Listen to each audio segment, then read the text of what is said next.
entre los asuntos de la parashá de esta semana, Parshas Mishpatim, que Mishpatim quiere decir reglas, específicamente racionales, aparece un versículo que dice, Im kesef tal vez amim.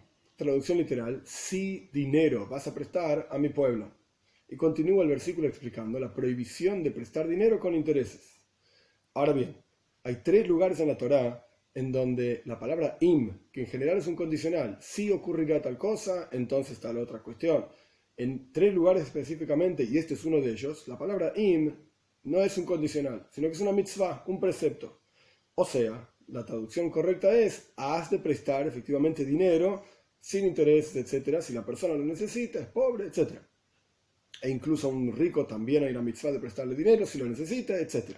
Ahora bien, nuestros sabios dicen, basados en un versículo en los Salmos, que Dios dice sus propias reglas y sus propios asuntos al pueblo de Israel, nos enseña que en la práctica las mitzvot no son solamente para el ser humano, sino que son de Dios también, son sus propias reglas que Él comparte con el pueblo de Israel, es decir, aquello que Él mismo hace, Él manda a hacer.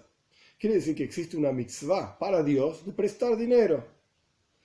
Ahora bien, ¿qué significa prestar dinero? Cuando uno presta algo, en realidad el otro no necesariamente se lo merece, no es que se lo ganó, uno se lo está prestando y el otro lo tiene que devolver. O sea, no es un regalo. El otro tiene la obligación de devolver aquello que se le prestó.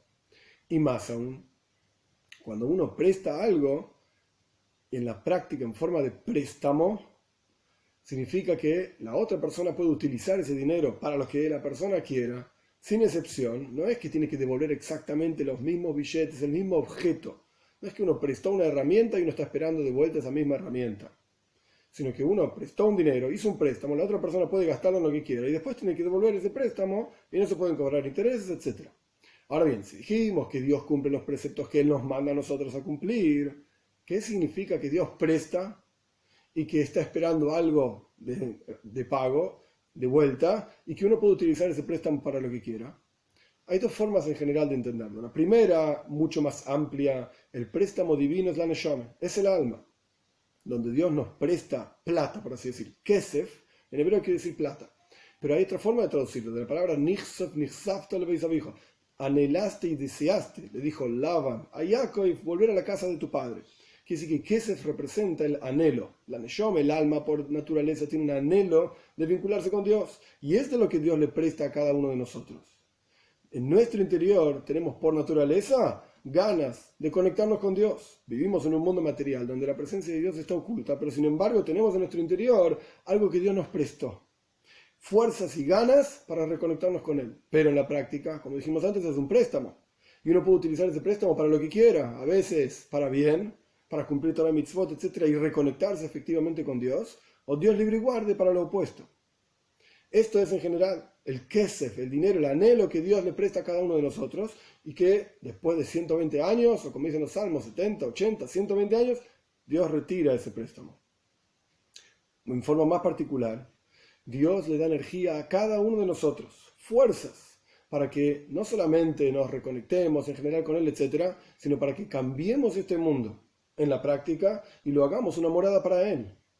Y estas fuerzas que Dios nos da, Él está esperando a que nosotros paguemos de vuelta. ¿Qué significa que vamos a pagar de vuelta? Cumplamos en la práctica la misión que Dios nos manda a hacer, de cumplir Torah y Mitzvot en el mundo y hacer de este mundo una morada para Él. Ese es el pago que Dios está esperando de vuelta. Pero como dijimos antes, Dios da esto en forma de préstamo. De manera tal que uno puede utilizar ese préstamo como uno quiere, esas fuerzas que Dios nos entregó, esas energías, esas cuestiones que día a día Dios nos da, los podemos utilizar para el bien, para la práctica pagar de vuelta ese préstamo, o como puede ocurrir en los negocios, que alguien le prestó plata a otro y el otro no tiene cómo devolver ahora. ¿Por qué no tiene cómo devolver? Porque utilizó el dinero en forma inapropiada, porque hizo una inversión que no correspondía, no funcionó, etc., y ahora no tiene cómo devolver. Entonces, este es el préstamo que Dios le da a cada uno de nosotros, día a día, momento a momento, fuerzas y ganas para vincularnos con Él, para conectarnos con Él, pero tenemos que ser conscientes. Tenemos que devolver ese préstamo, tenemos que estar en condiciones y tenemos que invertir ese dinero de la manera adecuada, de manera tal que podamos devolver y podamos, como dicen nuestros sabios, cuando volvemos arriba, después de los 70, 80, 120 años, estar con orgullo y decir, yo utilicé lo que se me prestó, como corresponde, aquí está el pago de vuelta, y esto vamos a poder sentirlo, verlo en la práctica con la venida de Moshiach pronto en nuestros días.